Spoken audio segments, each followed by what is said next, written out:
They laughed at my coat. I felt it before I heard it, the soft, careless ripple of amusement that runs through a room like a draft. A woman's laugh at my sleeve, another's quick glance at the frayed cuff, the way their smiles sharpened into something small and efficient. The chandelier caught the light and threw it back in shards, crystal and laughter mingled. For a moment I stood very still and thought of the porch swing at home, the roses we planted the spring Charles and I got married, the blue wool coat I had worn so many winters it belonged to me the way a story belongs to the one who lived it. They didn't know that I owned the company everyone there praised. They didn't know I had started it from a kitchen table with a phone that never stopped ringing and a handful of women who had no one else to call when the economy turned its face. They didn't know Charles's hand had smoothed my hair one last time beside that same porch swing, whispering that I was steadier than I felt. They judged a coat. They judged a woman. It is one of the small cruelties people perform when they are comfortable, reducing another entire life to a single garment. Where are you watching from? Tell me in the comments below. I'd like to know the map of faces listening right now.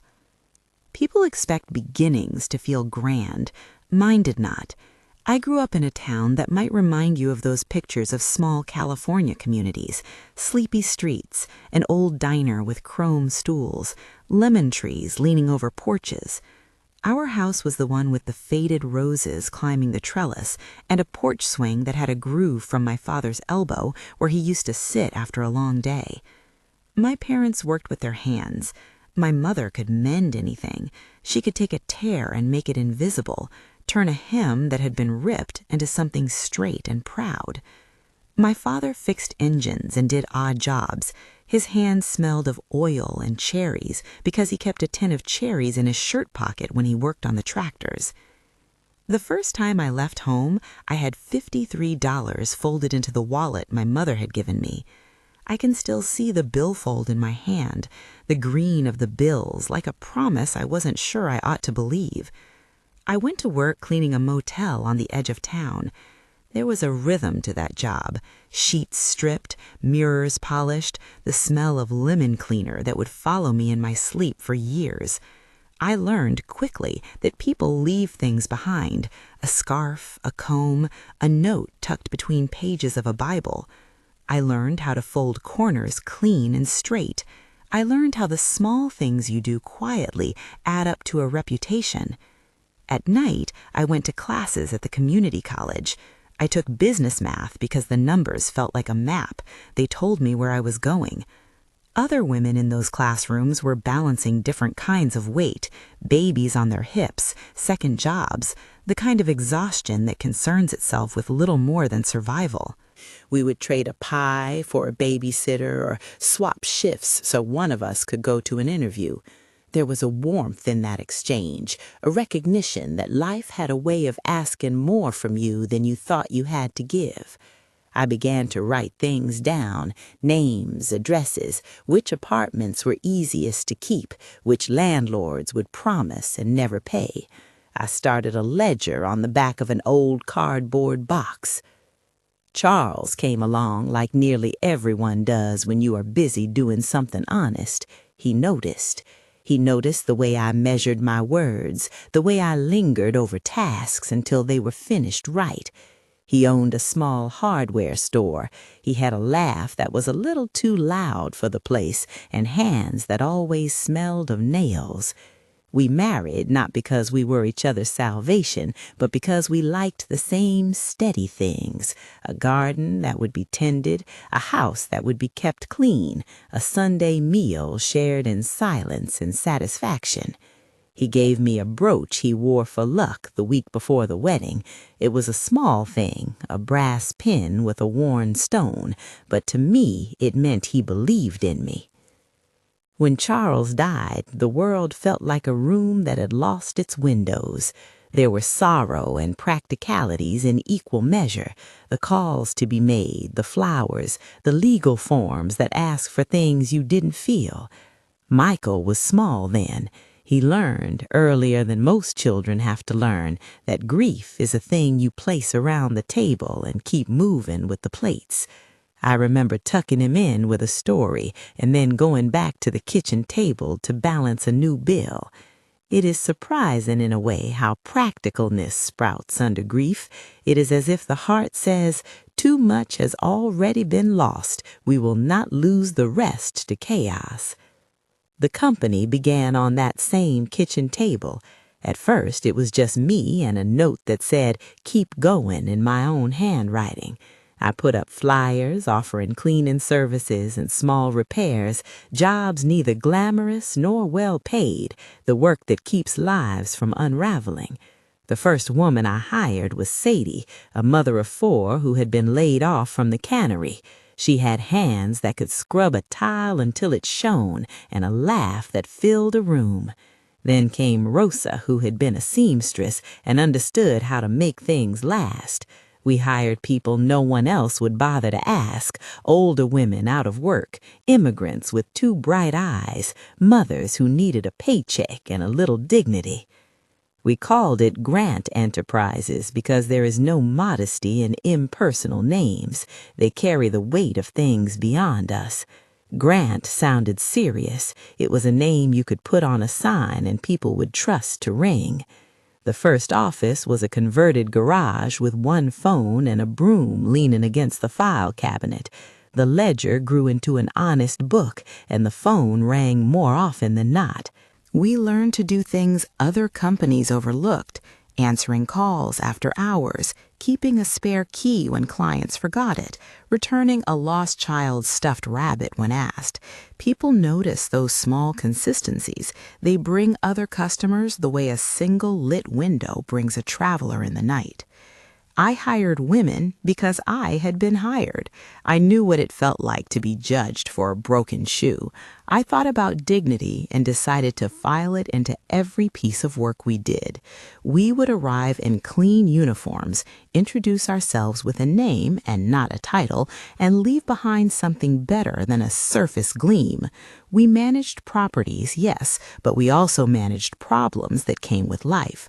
A pipe that burst in January, a tenant who couldn't pay for a week after losing a job, a landlord who needed a landlord's firm hand. We solved things quietly and were paid in small gratitude. Michael watched it all. He grew in a household where work smelled of lemon cleaner and coffee, where success was measured by the number of voices on the other end of the phone that said thank you. He was proud in the way children are proud, boastful one moment, embarrassed the next, loving the part of me that made him feel secure. He learned numbers and schedules, and later went off to study business at a university in a city that hummed with a different kind of light. He called often at first, asking about the books, about rates and clients.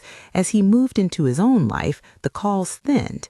It happened quietly, as all distances do, until his world and mine were chapters written in different fonts. Vanessa arrived like she had been cut from a different fabric. She'd been born in a house with hardwood floors that didn't creak and curtains that matched. She had a way of moving through a room like she was reading a script she'd rehearsed for years.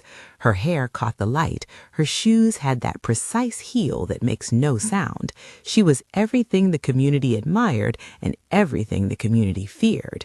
Michael fell in love with her slowly, as men do who first admire from afar, and then quickly, as men do who find the comfort of someone who smooths their edges. When he brought her home, I tried to be the same woman he'd left. Open, mild, steady. I baked a lemon chiffon pie because that had always been his favorite. I set the table the way his father had liked it. Vanessa's parents came too.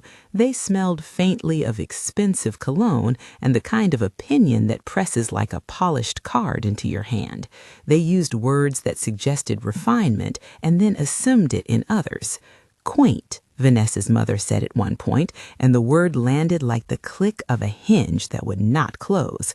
They called our dining room charming in the way you describe a painting that belongs in a small shop, not a home where lives are lived. There were small jabs at how things were kept, at the way I wore an old navy wool coat despite the mild California temperature. They didn't ask why I wore it. They only offered pity in the shape of a conversation about how I should perhaps invest in something newer. It wasn't a dramatic moment. Cruelties often arrive in the form of casual comments that are dressed as care. Vanessa's whispers were not loud. They didn't need to be. "Oh, how sweet," she murmured once, fingering the brooch I wore because it was Charles's and I liked to believe it brought him close. Her smile was the kind that schedules pity for you and praise for the appropriate parts of life. The first time I noticed Michael flinch at something he saw in her face, I thought it would pass. Young men are fluid in their loyalties. They pivot as easily as weather. The evening that became a seam in the cloth of our lives was an engagement dinner at a local country club. It was an extravagant thing for our town, with crystals and tables dressed in white. Vanessa's family occupied the table nearest the band. They seemed to be the kind who constantly performed to an invisible audience. I was invited because my son wanted me there. I wore the navy coat. I had washed it that morning, had stitched a small tear in the cuff with the same patience I used to mend a beloved dress. It smelled of lavender, and the inside had a small patch where Charles had once sewn a button back on. I had no illusions about how I looked. I only wanted to be present for my son. We had just sat down when a woman who had once been a neighbor of Vanessa's leaned over and asked me, very loudly and with a tone of amused disbelief, if I worked in the service staff. She laughed before I could answer, and people around her followed, one by one, a ripple of laughter that moved through the room like a small wind. I could feel the warmth of their amusement. It stung. Michael's face changed. He blinked, and then he did something I had learned to watch for at company meetings. He went quiet and looked away. "She's so sweet," Vanessa chimed in, as if I were not present. I imagine now that she thought she was being flattering. It landed like salt. A woman at the next table called over to ask where the help was from and if they were local, while simultaneously saying how lovely it was that Michael had such an understanding family. The band kept playing and the glasses clinked. I thought, absurdly, that the music would drown them. It didn't. What you feel in those moments when a room dismisses you is a narrowing. Your chest tightens and something old and tender presses up against the inside of your ribs. I could have stood and declared my ownership, demanded respect, or made a spectacle. I could have raised my voice in a way that would have been satisfying in the least noble of senses. But I had learned to measure myself by different things than the heat of a moment. I had a ledger at home. I had a list of accounts and people who depended on a reputation I had built over decades. I thought about every woman who had ever been laughed at, and I thought about teaching my son what strength looks like. So I sipped my water and listened. I watched Vanessa's eyes when they flicked to my coat, the quick judgment that drew lines on her face. I watched the woman who had asked the question and saw how small she looked in that flicker of malice, and I waited. That night, the laughter wound around me like smoke. It smelled of perfume and privilege. I drove home in a car that hummed beneath me, and the little worn patches of my life, Charles's brooch, the porch swing's squeak, the lemon tree that always returned in spring, felt like islands I kept visiting to remind myself of reality. Michael walked beside me in a world of suiting choices and networking calls, and I knew in the quiet of the drive that something in him had shifted. The man who would defend his mother because he had pride in our home had been softened by the world to the point of embarrassment. That is a painful, private thing. A child who no longer knows how to introduce his roots without apology. The next morning, I did the same things I always do. There were bills to balance, calls to return, and a message from a landlord about a leaking roof. Tanya, who had been with me since the garage days, met me in the office with 2 cups of coffee and a look that needed no translation. Tanya has hands that close around your elbow like a promise. She has been the person to hold the counts and the calendars, the one who remembers birthdays and the dates clients need. She and I have been the quiet architecture behind the company for years. "Did you sleep?" she asked when I arrived. It was a small thing, but she asked in the way someone asks if the stove is cold, not to probe, but to understand what to stoke. "Like a cat," I said, because saying anything else would have required more breath that I wanted to give the day. The usual. We went through the day. There were calls from women looking for work, a tenant who needed a deposit returned, an elderly client who wanted to know if we could put new railings at her stairs. I filed them into the same steady cadence that had built our reputation. Promise made, promise kept. But inside me, a quieter thing was taking shape. You don't always respond to humiliation with drama. Sometimes you respond with architecture. You reframe the script by changing the setting so that truth can be seen in the light. I had not been foolish. I had retained a controlling share when we incorporated Grant Enterprises, 60%. It is a detail to some, a boring line on an old document. To me, it had been a promise. The company I had birthed would not be taken from me. It allowed me a measure of power that was not loud. Power can be a hammer, and power can also be a door someone else opens on your behalf. I decided to choose the latter. Tanya and I sat down and made a plan that would not be a spectacle. I was not interested in fashioning a revenge. Revenge is a poor cousin of justice. It satisfies at the moment and empties you afterwards. What I wanted was truth to be seen in front of the people who had not been looking. I wanted to teach Michael, gently but firmly, that dignity is not something you tuck away when you become uncomfortable. I wanted those women who worked for us to know that the chain of judgment that started with a laugh could be unlinked without ferocity. There was a charity gala scheduled for the end of the month, an annual thing organized by the very society circles that had amused themselves at my expense. Vanessa's family would be there. In a small town like ours, events cycle through the same faces. The gala relied on sponsors, place names on programs, someone to underwrite the orchestration of linens and lighting. I could have arranged a public reveal. I could have called the press. Instead, I decided to use the ordinary mechanisms that power has given me, sponsorship and presence. Tanya smiled when I told her my plan. She could have laughed. She could have offered sarcastic commentary. Instead, she sat very still, the way people do when they are listening to something serious and good. She wrote down the details in a neat column, contact at the foundation, dates, the name that would appear on the program. Grant Enterprises, she wrote, and I watched the letters land on the page like a seal. We made the call in a practical way. We offered to sponsor one of the tables, pay for a portion of the evening that would include a brief presentation of honorees. It was mundane, the kind of bureaucratic thing that sits in the background of society and rarely gets noticed unless you are someone who decides to notice. I told Tanya I wanted to be listed as the long-standing sponsor of community housing. She asked if I wanted to say something publicly. I hesitated. I did not want to make a speech that invited another round of shallow applause. I wanted the truth to be stated plainly in the kind of voice that does not need to be loud to be heard. "Let them know who you are when they call your name," she suggested, practical as ever.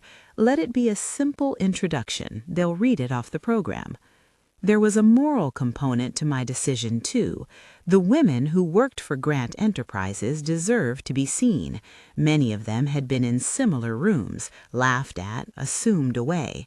I wanted them to enter a space where their employer's name carried weight and courtesy followed like an aftertaste. I wanted to be there when people looked up from their napkins and realized what they'd overlooked.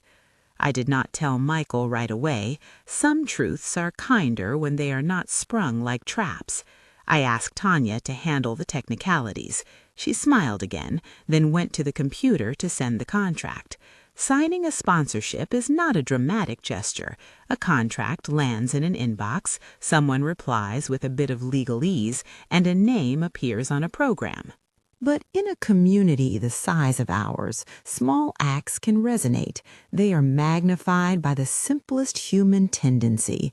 Once someone else's truth is in print, it becomes harder to pretend it was not so. The week that followed was ordinary in many ways. We went about the work of running a company. We scheduled maintenance. We changed a leaking faucet. We hired a young woman who wanted to learn to be a manager.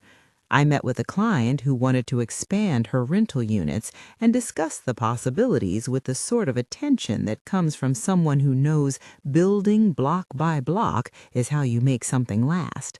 But under the ordinary things ran a quiet current, like a tide moving toward the day the gala would lay itself out in glasses and fabric. Michael did not call that week. I did not call him. Sometimes the space between people is a necessary thing. It allows reflection. There are moments when pushing for a confrontation would have been cowardice disguised as courage. I needed him to see, uncoerced, what the world looked like when he watched in embarrassment. I needed him to notice, not because I wanted him to be shamed, but because I wanted him to learn. At night, when the office had emptied and the porch swing creaked under the weight of the dark, I would sit for a while and think of the first women we had hired. I thought of the way they kept leaving little notes of thanks on the board, the way Rosa showed me how to mend a seam so it would stay, the way Sadie hummed while she cleaned a stairwell. I thought of Charles and his brooch, the worn stone catching a line of moonlight.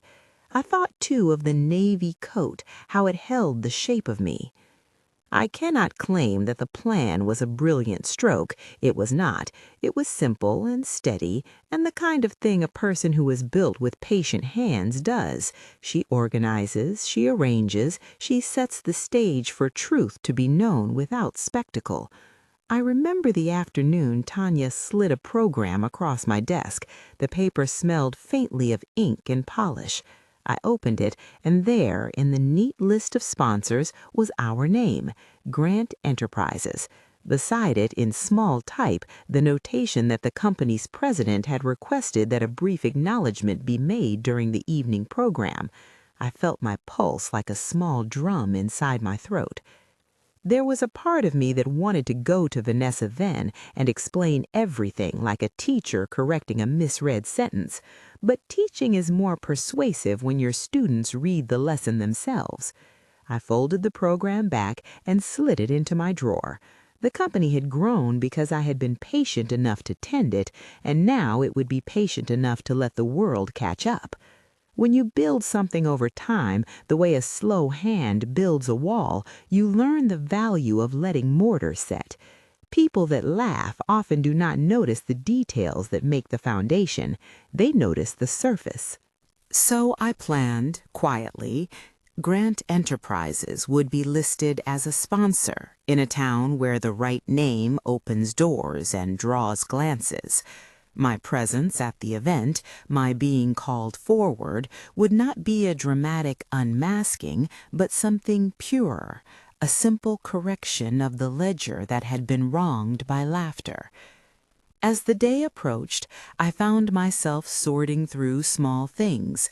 I mended the cuff of the navy coat because it mattered to me that it was in good repair, not because I sought to dazzle anyone, but because the coat had earned its place and needed to be respected. I polished the brooch and pinned it close to my heart. I thought about how ridiculous it would be to change the continuity of my life for a night. What would that have taught me? That appearances are the arbiter of respect?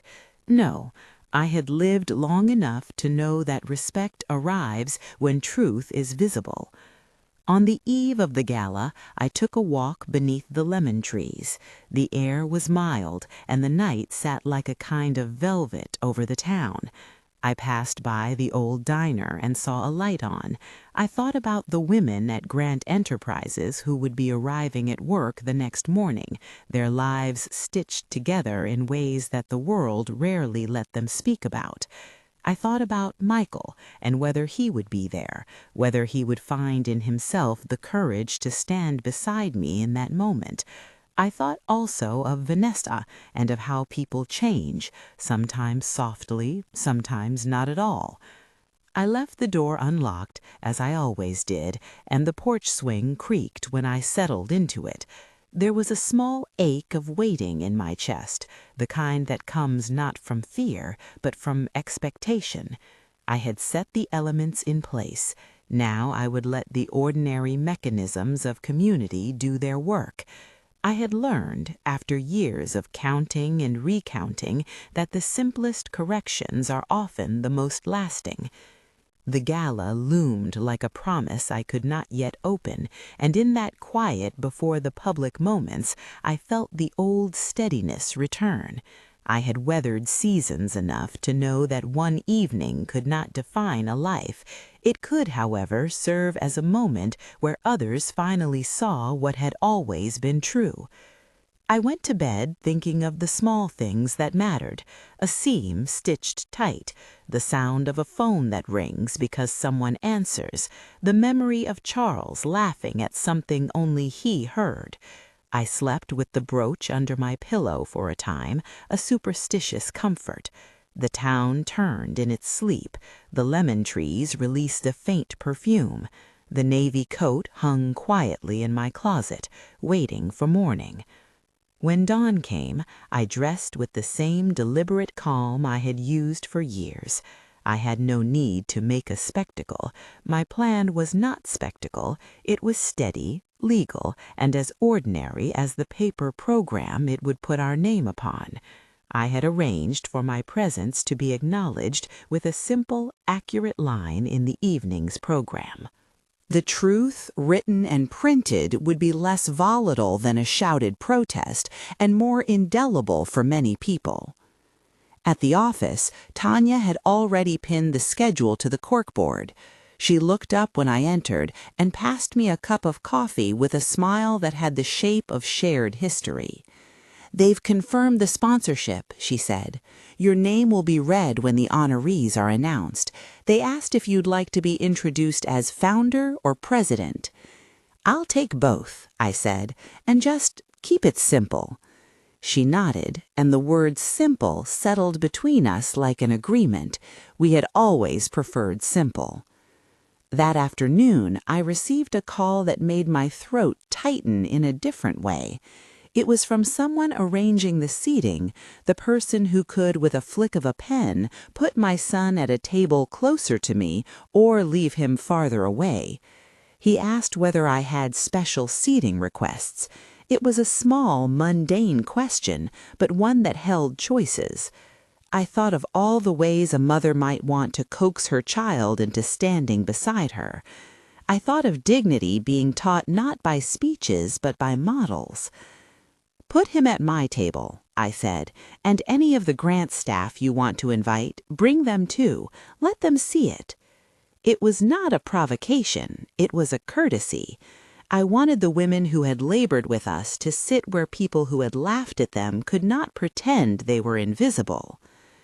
The evening moved forward with the steady, careful pace of a small town, pretending it was larger than it felt.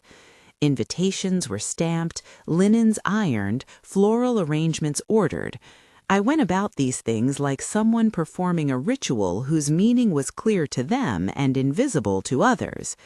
When I stood before the hall the night of the gala, the lights were set like stars, and the room was a stage of ordinary performances. I was calm. I had prepared myself for different possible outcomes. The world, being what it is, does not always respond to truth with immediate correction, but truth, when written on a program and spoken by a host, has a way of forcing attention. People who laughed at a cuff might shift their posture when the printed word tells them that the woman had been the steady hand behind the things they admired. I checked my coat in the cloakroom and watched the attendant slide the hanger into place. The fabric made a soft whisper.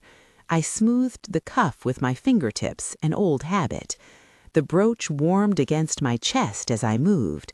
I felt the outline of the evening like a tide at the edge of sand, inevitable, regular. As guests arrived, the room filled with light and voices. Laughter ducked and curved, unaware of the lesson it was about to be taught.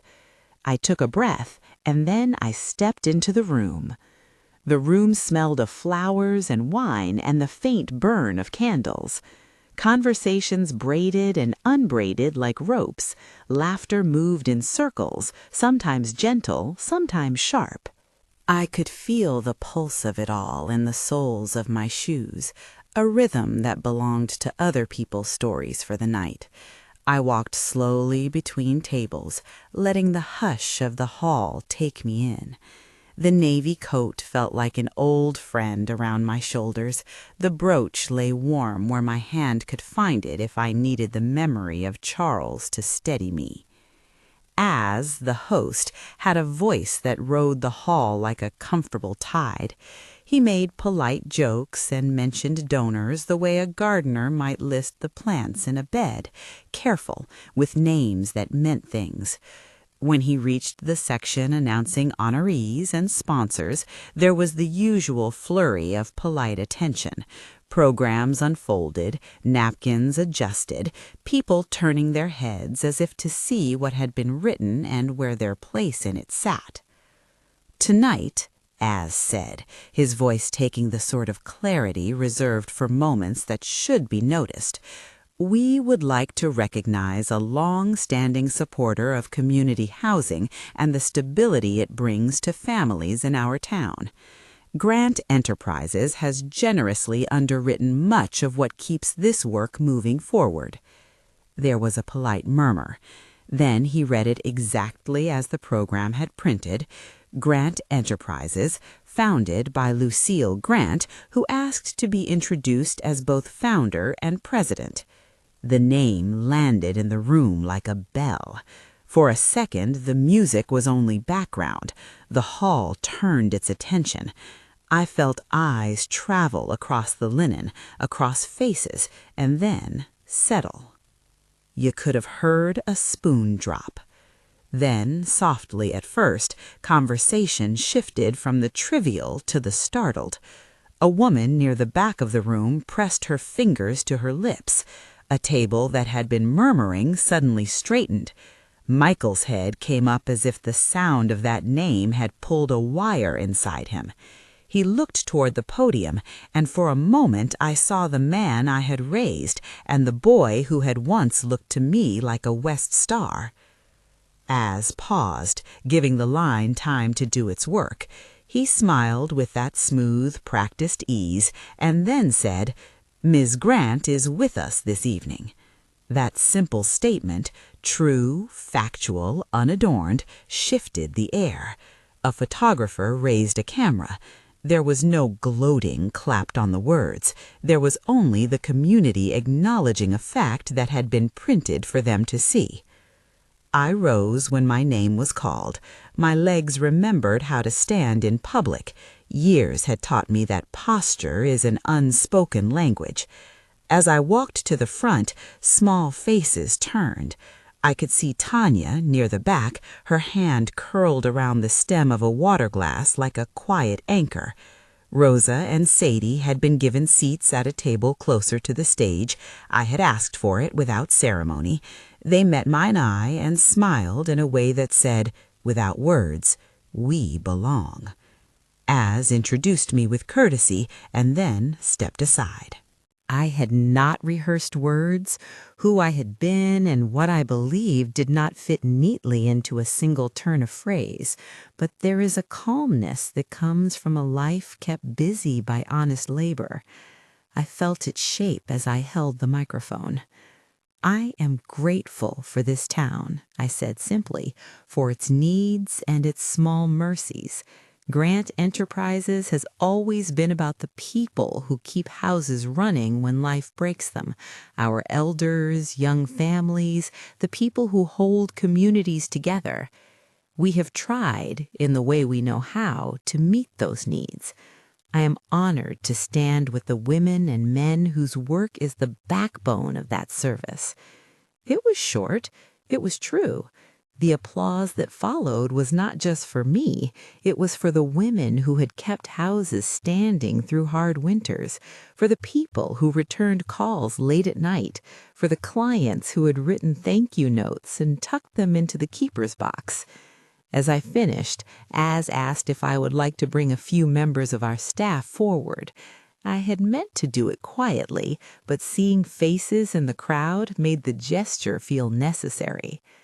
They came, Tanya first, cheeks flushed with an inside pride, Sadie, who carried herself like a woman who had scraped stairs until her palms were calloused, Rosa, who kept her hands folded as if sewing the air closed.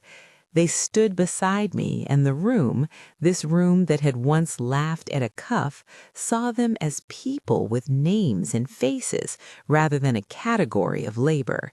That recognition reshaped the hall in a way laughter never could. Vanessa sat at her table and held her napkin a little too tight. Her mouth was the line of someone working to reorder thoughts that had once come easily. Her parents had the frozen courtesy of those who discover they misread the invitation to a life.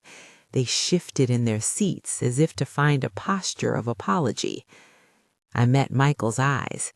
They were open and wet at the edge. He looked younger than his years in that small, honest way regret makes people look. He stood then, without fanfare, and walked across the room. He didn't make an announcement. He didn't have to. He reached for my hand with a particular clumsiness that belonged to the man who had learned to hide feelings in spreadsheets and schedules. The touch said what words would have fumbled. I'm sorry. He squeezed once and then released me, setting his jaw like a man steadying himself to say the things he had put off. After the event, people clustered in clumps, talking in low voices. Some greeted me with smiles that were new and a little startled, others with a kind of polite distance, as if they'd been reminded of a fact they had forgotten to recall. Vanessa approached with a careful step. Her face was flushed, her breath shallow in an embarrassed rhythm. "Mrs. Grant?" she began, and for a heartbeat I thought she would offer the hollow consolation she had used before. Instead, she said, "I owe you an apology." The words tumbled out, uneven and young. I shouldn't have." She stopped, searching for the right thing. There was sincerity there, and the awkwardness of someone trying to undo a social reflex.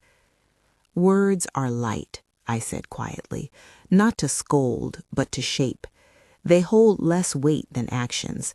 If you mean it, show it by changing what you notice before it is pointed out to you. Invite the people you meet not into your pity, but into your regard. That would mean more." She nodded, cheeks flushing with something that might have been shame and might have been the first small seed of understanding. "I will," she said. "I want to." I did not demand more. Forgiveness, when it is offered as a quick salve, rarely holds. If someone wants to be learned, they must prove it in everyday choices. I accepted the apology and left the rest to time. Michael walked me to the car that night. He had his coat folded over his arm, and later, waiting at home, he would place a small package on the kitchen table, a new coat, modest and well made, with a note. He had not been able to say the words at the gala. Instead, he had chosen a practical tenderness. The note read, "For you, with love and better understanding." He did not ask me to wear it to prove a point. He simply wanted to offer a thing that said he had seen the cost of his embarrassment. At home, the porch swing creaked beneath us as it had for years. The lemon trees smelled faintly of blossom in the late-night air.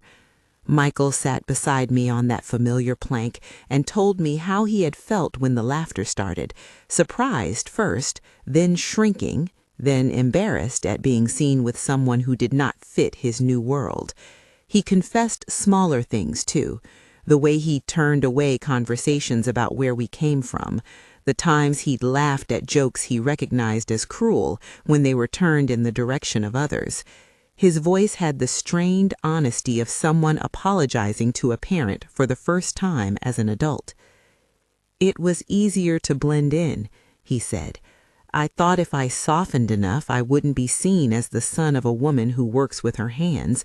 I didn't think about what that meant for the people who grew with us." Belonging requires risk, not the risk of embarrassment, but the risk of choosing the right things over being liked. It takes more courage to stand with others than to look away.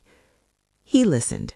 Then, quietly, he asked to know more about the company than he had allowed himself in years.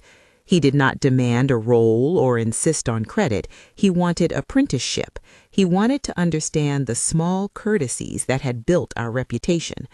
I found that request to be a kind of repair. In the weeks that followed, Michael began to attend staff meetings. He would listen first, then ask questions that showed he was trying to see rather than to be seen.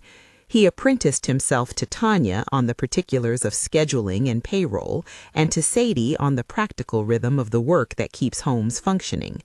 Those sessions were not dramatic. They were a slow reacquaintance. I watched him come closer in the manner of someone rediscovering a room he'd once left in haste. Vanessa reached out occasionally after the gala. Sometimes the attempts at conversation were halting, small invitations to community events, offers to volunteer. She brought a basket of pies to the office one afternoon, a clumsy but earnest gesture. I accepted the pies and set them on the table, and we talked about the children in town and about neighbors who needed repairs more than they knew how to ask for. Her apology had been genuine enough to produce action. Her follow-through, imperfect but present, suggested growth rather than a performance. We made a point, gently, of inviting different kinds of people into the company and into town events. I began a small mentorship group that met at the kitchen table once a month. We called it nothing grand, just Thursday evenings. Women came with tales and questions and the kind of hope you can almost touch. We swapped recipes and resumes. Someone would fix a hem while another would teach a budgeting trick. The conversation was practical, and the dignity present was palpable. Women teaching women that a life built with hands and heart is not lesser for its lack of ornamentation. Grant Enterprises continued to grow in the patient way things do when you do the work right. We kept our 60%, yes, but more importantly, we kept our standards, the steady answer to a phone, the return of an old quilt to a tenant, the way we handled apologies and repairs with equal attention. Those were the sorts of things that change a community, not an evening's applause. There were moments when the town would bring the subject up as if to check it for itself. "Did you hear how Mrs. Grant was announced?" people would say with a kind of private thrill. I took the attention as a tool rather than a treasure. It allowed us to create more opportunities for the women who worked with me. I began an informal scholarship for training new managers drawn from our ranks, funded modestly out of the steady income the ledger provided. We partnered with a community college evening program so women could take classes without losing their jobs.